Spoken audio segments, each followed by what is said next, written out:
চলে এসেছি, দিয়ে বসে পড়েছি। আর না, ভিডিওটা স্টার্টই করে দেওয়া যাক। যেহেতু একা ঘরে আছি, তোমরা আছো মানে একা ঘরে আছি মানে তোমরা সঙ্গে আছো। টাইপডটা নিয়েছি, টাইপডটা আছে কুচুমুর ব্যাগে, আমার এখানে নেই, ওই জন্য হাতে করে ধরে বেশিক্ষণ ধরতে পারছি না, বুঝলে। তাহলে চলে এলাম দীঘা। আহামরি কিছু নেই, তাও একটু চেঞ্জ। আর পুরোপুরি পাতিনি। যেখানেই যত ভালোই হোটেল হোক না কেন, আমার ঘরের বিছানার চাদর যদি আমি না পাততে পারি, তার উপর শান্তি করে শুতে পারবো না। দুটো নিয়ে এসেছি বিছানার চাদর, বুঝলে। আর ওরা চলে গেছে, আমাকে বললো সি বিচে যেতে। আমি আর সিকিম দাদার বউ, ও যায়নি আর আমিও যাইনি, ওরা সবাই গেছে। সিকিম দাদা হয়তো দাঁড়িয়ে থাকবে, স্নান করবে না। প্রভু তো স্নান করবে, আমি বললাম চলে আসবে তাড়াতাড়ি করে, আবার কালকে স্নান করবে, পরশুদিন স্নান করবে, তাড়াতাড়ি করে চলে আসবে। খেয়ে দিয়ে প্রচণ্ড খিদে পেয়ে গেছিলো। হোটেলটা ভালো, কিন্তু টেস্ট অতটা ভালো নয় খাবারে, বুঝলি। প্রচণ্ড খিদে পেয়ে গেছিলো তো, খিদে পেটে খেয়ে নিয়েছি, টেস্ট অত বুঝতে পারিনি, কিন্তু টেস্ট অত ভালো নয়। ওই যে সি বিচের ওপরে তোমার ওই যেগুলো ডেলি রান্না হয়, দিনের বেলা একরকম, রাত্রেবেলা একরকম, বা তুমি মাংস কিনে দিলে, খাসির মাংস কিনে দিলে কি ওদেরই বললে কিনে নিয়ে আসতে, বা নিজেরাও এখানে দোকান আছে, নিজেরাও যদি কিনে দেওয়া যায় যে মাংসর ঝোল আর ভাত, একটা ডাল, একটা সবজি দেবে। আর এই যে 1.5 কিলো মাংসটা, এটা এরকমভাবে রেঁধে দেবে, ওরা রেঁধে দিয়ে দেয়। আর ও খেলে কিন্তু শরীরটাও ভালো থাকে আর তৃপ্তিও হয় খেতে। দেখা যাক, এখন তো কাছে যেটা পেয়েছি খেয়ে নিয়েছি। এগুলো কী বলো তো, অ্যাকোমোডেশন চার্জ নেয়, কিন্তু খাবার কোয়ালিটি অতটা ভালো থাকে না। ওখানে বলা যাবে যে এরকমভাবে করবে, ঝাল বেশি দিয়ে বা একটু কষা কষা মতো। আর এখানে যা দেবে তোমাকে তাই খেতে হবে, বুঝলে। এই মতন হয়ে আছে। তারপর একটু রেস্ট নিই, তোমাদের কমেন্টের অ্যান্সারগুলো দিই। আর কালকে যদি কমেন্টের অ্যান্সার না দিতে পারি, তাহলে কিছু মনে করো না, বুঝলে। চলো রেস্ট নিয়ে তারপরে বিকেলবেলা দেখা হচ্ছে। চলো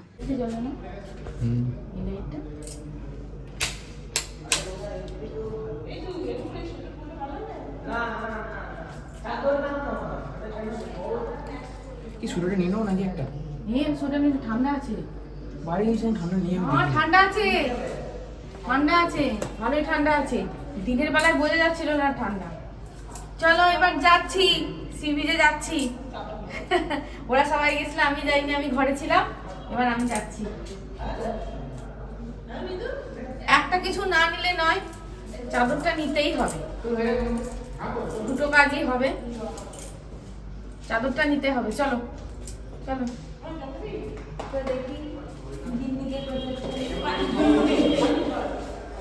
হ্যাঁ, দিদিকে বোঝাচ্ছে।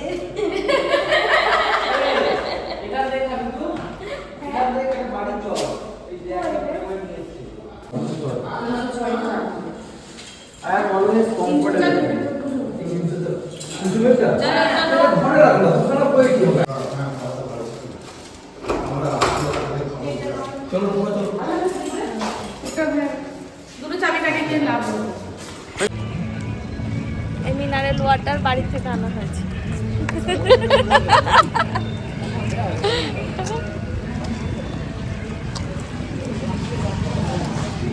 সমকে নিয়ে নিচ্ছি, সমকে না। তোমরা হয়তো ভাববে এখানে তো গরম পড়ে গেছে, তাহলে ওখানে ঠান্ডা। হ্যাঁ, একটু বেশ ভালো ঠান্ডা ছিল, ওই জন্য দেখেছো সবাই মিলে সোয়েটার পরেছি, এবং সি বিচে বহু মানুষই সোয়েটার চাদর পরেছে।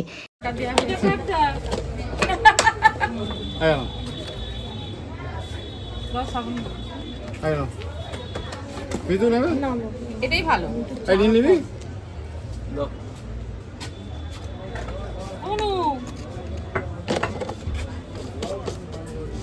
এইটা খেয়ে দেখ, ভালো বিস্কুটটা, মানে এটা ভালো বিস্কুট, এটা খা। মনটা ভালো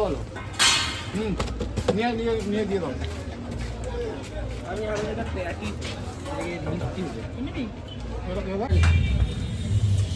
ভালো লাগছে। কানের পড়তে ভুলে গেছিলাম, আবার কানের পড়লাম।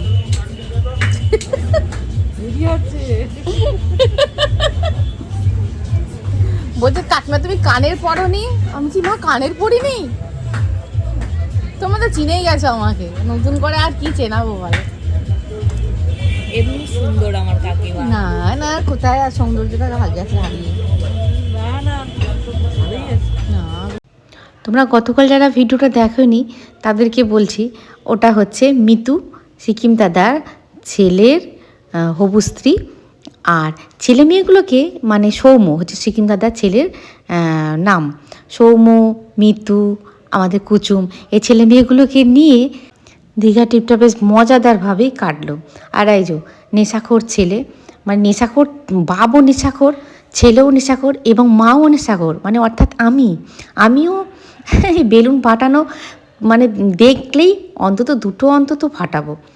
আর সত্যি কথা বলতে কি, কুচুম এত ভালো বেলুন ফাটাতে পারে, মানে ওরা যেটা টার্গেট দিচ্ছে ওটা সেইটাই টার্গেট ও করছে। এবং তার ফলে সব বেলুনওয়ালাগুলো কিন্তু দুটো করে ওকে ফ্রি দিয়েছে, অনেক বেলুন ফাটিয়েছে।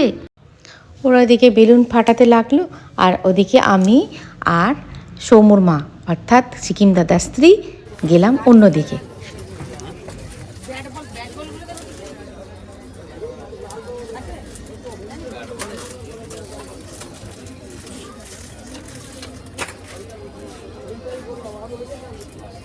এগুলো কত করে দাদা? 30 টাকা। নষ্ট হয়ে যাবে না তো কোনটা? এগুলো?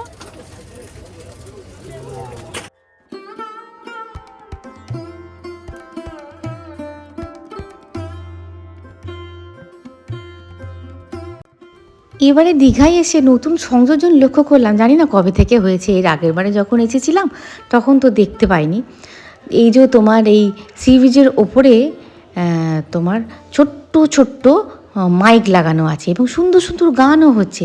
তার ফলে কি হয়, তোমার সমুদ্রের একটা মানে ওই ঢেউয়ের গর্জন, তার সঙ্গে অনেক চেনা না চেনা লোকের সমাবেশ, তার সঙ্গে আনন্দ, তার সঙ্গে টুকিটাকি খাওয়া দাওয়া, সব মিলেমিশে যেন পরিবেশটা খুব সুন্দর লাগছে।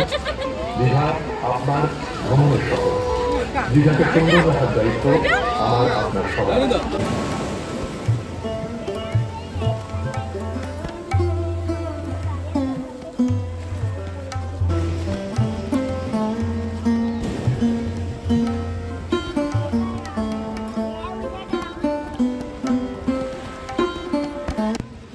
একটুখানি লোকের কোলাহল ছেড়ে মানে একটুখানি একা থাকবো বলে একটু এদিকে এলাম। প্রভুকে বললাম তুমি যাবে কি, তুমি যদি না যাও তাহলে আমি কিন্তু একাই একটুখানি যাব ওদিকে। আর ওই যে গানগুলো চলছে না, তার সঙ্গে কি যে ভালো লাগছে, আমি তো গান শোনা দলের লোক, খুব ভালো লাগছে। দীঘায় কি পায় মানুষ ছোটে, একদম সত্যি কথা, কী বা আছে, কিছুই নেই। তা হলো এই মধ্যবিত্ত জীবনের একঘেয়েমি জীবন থেকে একটুখানি নিজেকে সরিয়ে নিয়ে আসা, একটুখানি কি বলবো প্রকৃতির কোলে নিজেকে একটুখানি নিয়ে যাওয়া, এই আর কি। অনেক তুমি নিয়ে নাও যা লাগে। আলু অনেক করে গেল। ঠিকই হইতো না? আলু থাকলে দেখি এদিকে তাকাও একটু হালকা। আলু দাও তো দাও তো। আলু অনেকগুলো আছে।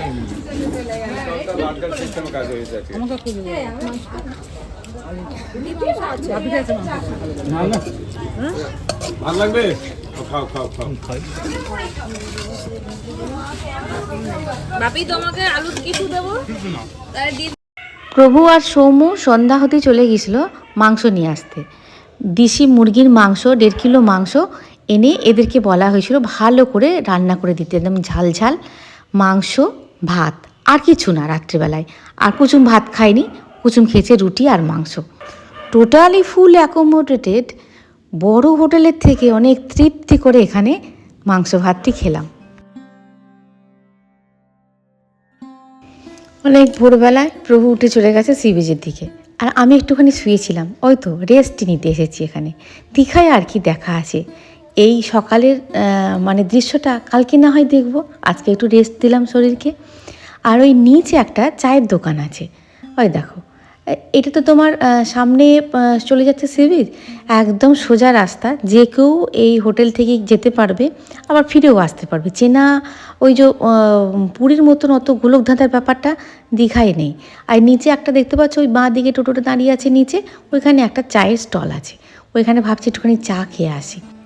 প্রভু সকালবেলায় উঠে চলে গেছে, আমাকে বলেছিল যেতে, আমি রাজি হইনি। বললাম না, রেস্ট দিই, আমি একা একাই গিয়ে একটু চা খেয়ে আসি। বেড়াতে এসেছি একঘেয়েমি জীবন ছেড়ে, একটু বেশ অন্য রকমের মিউজিক দেবো। মিউজিকটা এর সঙ্গে যাচ্ছে না, না যাবে। ঘটনাটা শোনো, তখন বুঝতে পারবে শ্রাবণী কেন মিউজিকটা দিয়েছে। এটা হচ্ছে আমাদের হোটেল, আর দেখা হয়ে গেছে আমার ইউটিউবে এক বন্ধুর সঙ্গে, তবে আমার থেকে অনেক বড়। আমাকে জিজ্ঞাসা করলেন, তুমি কি বংশ্রাবণী? আমি বললাম হ্যাঁ। তামাক ক্যান্সারের কারণ লিখে টিকে বিক্রি করছে, তাও মানুষ খাচ্ছে। একটা কথা বলবো, তামাক কি জিনিস আমি জানি না, আমি কিন্তু বুঝি, ট্রিটমেন্টে আছি, এর জন্য এই চুলের অবস্থা। কোথায় হয়েছিল? ব্রেস্টে অপারেশন হয়েছে 1 বছর হলো। তুমি অ্যাম্বুলেন্স? হ্যাঁ, বাদ গেছে না। তাহলে ফার্স্ট হয়ে আছে তো অসুবিধা হবে। ভালো হয়ে যাবে। রে কেমন চলেছে? কেমোটা 26টাই, আপনার কিছু নেই। কেমোটা 26টা, কেমো, টার্গেট থেরাপি, রেডিয়েশন 20টা। আমি একাই একটু ঘুরে আসি। আমরা যে রুমে ছিলাম, যে হোটেলে ছিলাম, অর্থাৎ যে হোটেলে আছি, এত কোলাহল মানে সাউন্ডটা কেটে গেছে, তাই একটু ভয়েস ওভার দিচ্ছি। আমরা যে হোটেলে আছি সেই হোটেলেই উনি আছেন। হঠাৎ দেখা হয়ে যায়, আমাকে পিছন থেকে হাত দিয়ে বলেন, তুমি কি বংশ্রাবণী? হ্যাঁ, আমার খুব ভালো লাগে, এরকম চেনা জানা হয়ে গেলে খুব ভালো লাগে। তবে উনি কেমো নিয়েছেন, রে নিয়েছেন, চুলটা উঠে গেছে তো একদম, তাই উনি ঠিক স্বতঃস্ফূর্ত হলেন না ক্যামেরার সামনে আসতে, আর ওই জন্য আমি বুঝতে পেরে ওনাকে নিলাম না। উনি যদি বলতেন নিতে, আমি অবশ্যই নিতাম। তারপরে ও মা, একা একা একটুখানি ঘুরতেই এলাম, দেখো এখানে বিড়ালগুলো কি সুন্দর খেলা করছে। তারপরে দেখি পিছন পিছনে প্রভুও আসছে। এখানে একটুখানি একা একা এলাম, বললাম তুমিও এখানে আমার পিছন পিছন ধাওয়া করলে এসে। হ্যাঁ, এখানে একাও একটুখানি শান্তি নেই। হ্যাঁ, হাসছে। বললাম চলো তাহলে। একা একা এক সময় নিজেকে না নিজে একটু একা একা থাকতে আমার খুব ভালো লাগে, বিশেষ করে এরকম পরিবেশে খুব ভালো লাগে।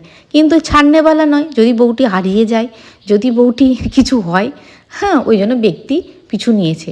আমি বললাম এখানে একটুখানি এখানে হারানোর মতন তো কিছু নেই, যদি নিজে থেকে কেউ হারিয়ে না যেতে চায়, এখানে হারানোর মতন কিছু নেই। মৃদু রোদ, সকালে এখন বাজে প্রায় 7:30 মতো, কি ভালো লাগছে। আর অনেকে স্নান করছে, তার মানে যারা বাড়ি চলে যাবে, যারা সমুদ্রে স্নান করতে খুব ভালোবাসে, তারা ওই অবশিষ্ট সময়টাকে একটুখানি স্নান করে নিচ্ছে, যে এবার তো চলে যাবো, একটুখানি স্নান করে নিই। খুব ভালো লাগছে এখানে দাঁড়িয়ে থাকতে, খুব ভালো লাগছে।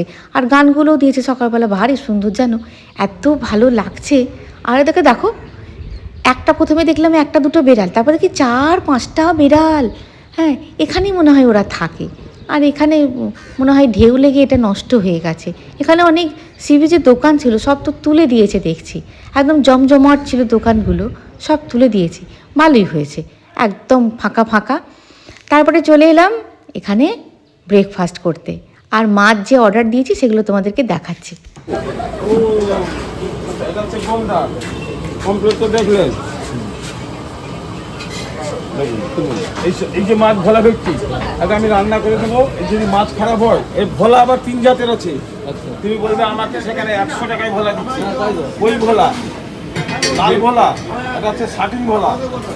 ও ভোলার যা দাম, এটা ডবল দাম। ভালো জিনিস রাখবো, ভালো পয়সা রাখবো।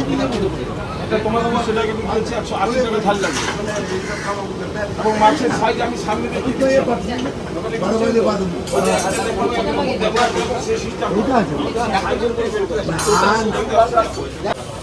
হেভি লাগছে, এখনই বলে দেন।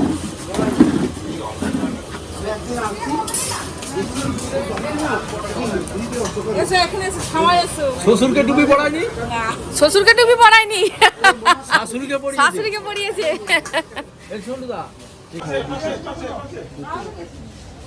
ছটা দিন কুচুমা সৌম্য দিয়েছে লুচির অর্ডার, ওরা লুচি খাবে। আর আমি এখানে দিয়েছি ঘুগনি মুড়ি, স্যালাড দিয়েছে, মানে শশা কুচুনো, পেঁয়াজ কুচুনো, লঙ্কা কুচুনো দিয়েছে, ঘুগনি মুড়ি। আর ওরা দিয়েছে লুচির অর্ডার। আর বলে চিকেন দাদা দিয়েছে আলুর পরোটা অর্ডার। আলুর পরোটা আর মিতু খাচ্ছে আলুর পরোটা, মুড়ি খাচ্ছে, তারপরে খাবে আলুর পরোটা। আর সিকিম বাদার স্ত্রীও দিয়েছে আলুর পরোটা অর্ডার। আমি বললাম আলুর পরোটা যখন হবে, জিজ্ঞাসা করলাম যে দিদিভাই এটা আটার তৈরি করা যাবে? বললো হ্যাঁ আটার তৈরি করা যাবে। আমার সামনে একটুখানি মেখে একটু আটার তৈরি করে দাও তো, ফ্রিজ থেকে বার করবে না। তা আমাদের সামনেই আটার মেখে ভালো করে বেশ আলুর পরোটা তৈরি করে দিল। আমি একটু দুটো মুড়ি খেয়েছি আর আলুর পরোটাও খেয়েছি। এই হয়েছে আমাদের ব্রেকফাস্ট। তারপরে যথারীতি আরেকবার করে চা খাওয়া হয়েছে। ওখানে বয়স্ক কজনকে দেখালাম, দেখলে ওরাও কিন্তু এখানেই ইয়ে করেছে। ওদের দিনের বেলায় আছে মটন, আমাদের দিনের বেলায় আছে পমফ্রেট আর কাতলা, যেটা আমরা টাটকা নিয়ে এসে দিয়েছি, ওটাই রান্না করে দেবে। আর ডাল, একটা সবজি, এই হয়েছে দিনের বেলাকার রান্না। আর চাটনি যথারীতি ওরা দিচ্ছে। কি ভালো খেলাম ধোঁয়া ওটা ভাত আর তোমার দেশি মুরগির মানে ঝোল ঝোল মাখা মাখা। হ্যাঁ, রান্নাটা করেছিল খুব ভালো। বলেছিলাম খুব ঝাল দেবে না, খুব অল্প ঝালও দেবে না, খুব সুন্দর করে রান্নাটা করবে। তা করেও ছিল ভালো। শুধু কুচুম রুটি খেলো আর বোধহয় সৌম্য মনে হয় 2টো রুটি খেলো। তাছাড়া সবাই আমরা ভাত খেয়েছিলাম। প্রভু 2টো রুটি খেয়েছিল, 2টো ভাত খেয়েছিল, ওদের বলাই ছিল। তা দেখো, আনন্দ করতে এসেছি, হ্যাঁ আনন্দ করব, ঠিক আছে আনন্দ করব, কিন্তু যে অভিজ্ঞতাগুলো চোখের সামনে একদম ধরা দিচ্ছে, সেগুলো থেকেও কিন্তু অভিজ্ঞতা নিতে হয়। যেমন সকালবেলায় দেখা হলো ভদ্রমহিলার সঙ্গে। তা আমি তো বুঝতে পারিনি। বলছে, আমি বলছি আপনি কোনোদিন কমেন্ট সেকশানে এসেছিলেন? বলছে না, আমি কমেন্ট তোমার পড়ি, তোমার কমেন্ট পড়তে আমার খুব ভালো লাগে। আসেনি, তবে তোমার ভিডিও আমি দেখি, নিয়মিত দেখি, ওই জন্য তো চিনতে পারলাম। তো যাই হোক, ওনার না ব্রেস্ট টিউমার হয়েছিল, সেখান থেকে ক্যান্সার। তা শুনলে তো কতগুলো হয়েছে, কতগুলো কেমো হয়েছে। বলছে অনেকক্ষণ গল্প হয়েছে জানো, সবটুকু তো ধরে রাখা সম্ভব না। একটু তোমার এক হাতে চা নিয়ে ক্যামেরা করছিল। তা বলছেন, জানো শ্রাবণী, যেন মনে হচ্ছে কতদিন খাচ্ছে না, আমার খুব ভালো লাগছিল। বলছে জানো শ্রাবণী, যতদিন এই রোগটা ধরা পড়েনি না, ততদিন জীবনের মানে খালি খুঁজতাম, কিন্তু জীবনের মানে তখনই পেলাম যখন রোগটা ধরা পড়লো। তোমরা হয়তো ভাববে বেড়াতে এসেছো, বেড়াও তো, এসব কথা না ভাবাই ভালো। দেখো, তোমাদের বলি না, স্বাস্থ্যই হচ্ছে সম্পদ, এটা আমি বলি না, এটা অনেকজন বলেছে। মানে আমরা আমাদের মানে যত তাড়াতাড়ি রিয়েলাইজ করব ততই ভালো। হ্যাঁ, বলি না যে ভগবান যেন সুস্থ রাখে সবাইকে। ধন সম্পত্তির দরকার নেই, কার গাড়ি আছে, কার বাড়ি আছে, কে দেখতে খুব সুন্দর গ্ল্যামারাস, দরকার নেই বাপু। সুস্থ থাকলেই হবে। সুস্থ থাকলে প্রত্যেকটা মুহূর্তকে অনুভব করা যায়, প্রত্যেকটা দিনকে অনুভব করা যায়, নতুনভাবে সৃষ্টি করা যায়, নতুনভাবে বাঁচা যায়। যদি সুস্থ থাকে মানুষ। হ্যাঁ, একখানি টাকা পয়সা, এক গাদা জিনিসপত্র, এক গাদা সব কিছু নিয়ে কী হবে বলো তো, যদি সুস্থতাই না থাকে। যে শ্রাবণী, জীবনের মানে আমি যে তখন খুঁজে পেলাম, আগে খুঁজে বেড়াতাম জীবনের মানে, সব কিছু ছিল। হাজব্যান্ড সেন্ট্রাল গভর্নমেন্টে ভালো চাকরি করতেন, হ্যাঁ, এবং উনি খুব সম্ভ্রান্ত পরিবারের একজন মানে মেয়ে। হ্যাঁ, ওরা কোনো কিছুর অভাব ছিল না, তাও যেন জীবনের মানে খুঁজে পেতাম না। এখন জীবনের মানে খুঁজে পাই, জীবনটা কত সুন্দর শ্রাবণী। আমার না, আমি খালি অবাক হয়ে ভাবছি। হ্যাঁ, তাই তোমাদের সঙ্গে ওটা শেয়ার করলাম। এই 26 সাল পড়ে থেকে দেখো, 2 মাস চোখের পলক ফেলতে ফেলতে চলে যাচ্ছি। 26 সাল পরে থেকে নিজের সঙ্গে একটা প্রতিজ্ঞা করেছিলাম যে এই জিনিসগুলো করব। হ্যাঁ, দেখো, কোনো একটা স্টুডেন্টকে, আমি তো সবসময় কুচুমকে বলি, যদি 100 টার্গেট করিস তাহলে তুই কিন্তু 80ও পাবি। যদি 80 টার্গেট করিস, যে আমার দ্বারা হবে না, 80 টার্গেট করিস, তাহলে কিন্তু সেটা 50-60-এ নেমে যাবে। তাই আমাদের এই 100 টার্গেটই করতে হবে, যে আমরা সব কিছু ছেড়ে দিয়ে নিজেদেরকে সুস্থ রাখার চেষ্টা করব। এটা যদি আমরা টার্গেট করি না, আমি বলছি বটে, আমিও তো সব কিছু করতে পারছি না। হ্যাঁ, আমিও গোপালবাবুকে বলছি, গোপালবাবু আমি যা ভেবেছি আমি যেন সব কিছু করতে পারি। হ্যাঁ, তাহলে কিন্তু জীবন সুন্দর হবে, বুঝলে? কি আছে কি নেই, চাওয়া পাওয়ার দ্বন্দ্বে না আমরা এত কমপ্লিকেটেড করে ফেলে জীবনটাকে, যে জীবনের ছোটো ছোটো আনন্দগুলো তো ধরাই পড়ে না, জীবনের মানেটুকু খুঁজে পাই না, বুঝলে? আজকে আমার দিনটা সার্থক। আমি নতুনভাবে রিয়েলাইজ করলাম। আমাকে বললেন নিজের শরীরের যত্ন করবে, সব কিছু ছেড়ে দেওয়ার পরে নিজের শরীরের যত্ন করবে, অনেক কিছু বললেন। উনি তো আমার থেকে বড়, বয়সে বড়, আমার মা, মানে মাতৃসমা, হ্যাঁ মায়ের বয়সী। তা ওনার কথাগুলো তো ফেলে দেওয়ার মতো নয়, আর উনি এই ফ্রেজের ওপর দিয়ে যাচ্ছেন। তাহলে বেড়াতে এসে খুব ভারী ভারী কথা বলে ফেললাম বলো, কিন্তু না, হ্যাঁ এইগুলোই তো সংগ্রহ। এইগুলি নিয়ে চলতে হবে ঠিকঠাকভাবে, তাহলে দেখা হচ্ছে নেক্সট ভিডিওয়। কি বলবো, শুভরাত্রি। শুভরাত্রি, ভালো থেকো। হ্যাঁ, কালকে চান করবো, মজা করবো, আনন্দ করবো, সব কিছু শেয়ার করবো, যা যা করবো সব কিছু শেয়ার করবো।